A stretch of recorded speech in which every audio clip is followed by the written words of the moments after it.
It starts with a vision. It starts with a mindset that, you know, you can accomplish this, that you can offer kids what we have. And it's not about, you know, it's not about the technology. It's not about, you know, the cool setup that we have here. It's about, hey, you have a passion, we're gonna cultivate that in you. Well, one of the biggest things I think that schools need is for sure make sure they have a plan. It's going to take more than just 1 year to try to get all of this in. They have to plan it out. This is just part of our school so that no matter who comes in or who comes, who leaves, it's embedded in our school. I think that a lot of times when people think about barriers, they think about the resources they have, right?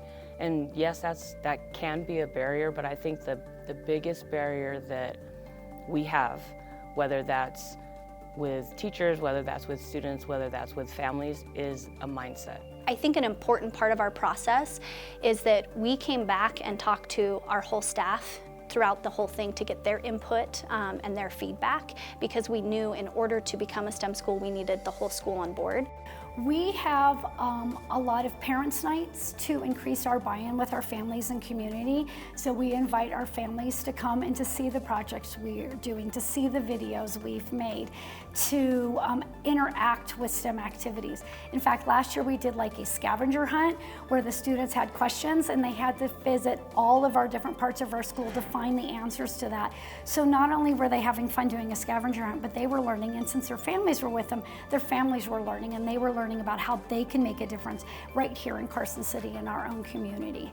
I think that buy-in has come from the experience that the students have had, and they tell their families, they tell their siblings, they tell their friends, like, oh my gosh, here at our school, you know, I get to compete in a robotics competition.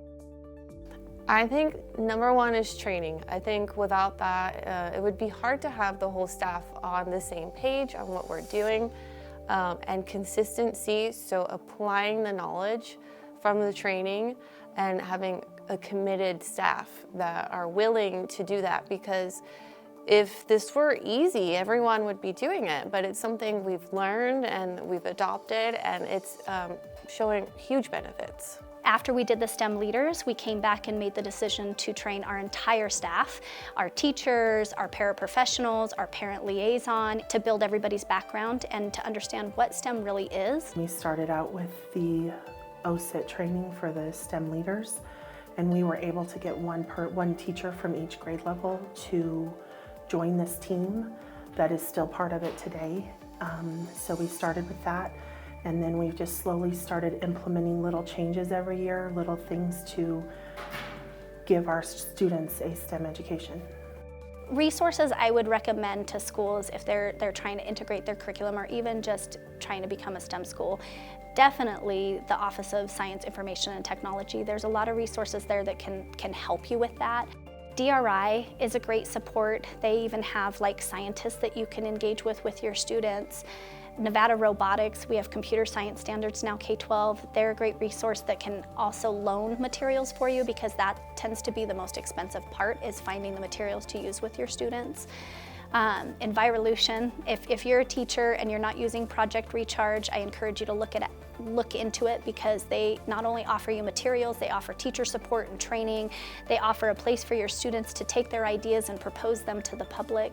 And then really your community. Find out who you have in your community, where they are, where you can take your students, and who you can bring in to really try to complete that whole package. We have community partners that are always looking into ways they can help us and support us, be it our gardens, be it our hydroponic systems, be it field trips for the kids. It's giving them a place to say, look at the change we're making with our students. And because we have a community of students that don't have a lot of those experiences, the community is more than willing to then chip in that time. Find donors that are going to donate stuff to you. I know for my classroom we use Donors Juice a lot, of just being able to get those supplies. That's probably half of the battle, because in order to be that rigorous and be able to do all those hands-on activities, you are needing the supplies, and we can't supply everything for them. You have a team. So you have a backing. You come to a consensus on what you know works and sometimes what maybe doesn't work, and build off ideas. You know, people are definitely stronger in science areas that can lead the discussions and give ideas to the reading teachers and back and forth. So having that give and take with a team, you really feel supported instead of just being individualized. We also we meet monthly with our advisory board, and then we even had student input. We had a panel where students would give feedback on projects and things that they worked on. Probably one of the biggest struggles that every teacher faces is time, and trying to figure out the time to do this, the time to plan, right? The time to create these lessons that are STEM oriented. And so part of our school, like built in our school structure, is that our teachers have a sub-planning day with their grade level to collaborate every quarter.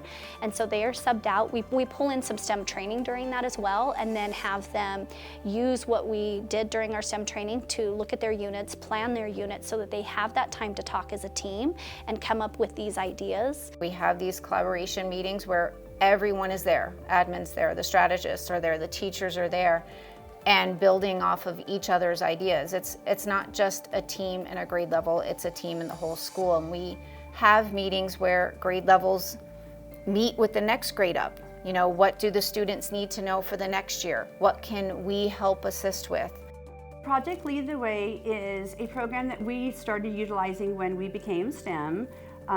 Each one of us in first grade has our own module, so we are kind of become like the so-called expert in our own module. It starts off with a story of students that are their age and they come across a problem, and then we learn about a certain topic, like mine happens to be light and sound, and then they take that knowledge that they learn about light and sound and they apply it to solve the problem at the end of the module. In the initial development process, the administration team wanted to, again, mirror the workforce in the classroom. And so we got a lot of input from those community partners on, you know, like what would be the best way to start creating that environment for the students. And collaboration was one. And so that was the first key, you know, getting rid of the desks, putting the tables in the classroom so that the students could collaborate. Every semester we do STEM Tank, which they have a theme. This year's theme is green architecture. So each content area collaborates and the students do different components in each class. The cross-curriculars, it helps the students, it brings everything together. It makes a more cohesive project, and it shows that everything the students are working on is like different pieces of a puzzle.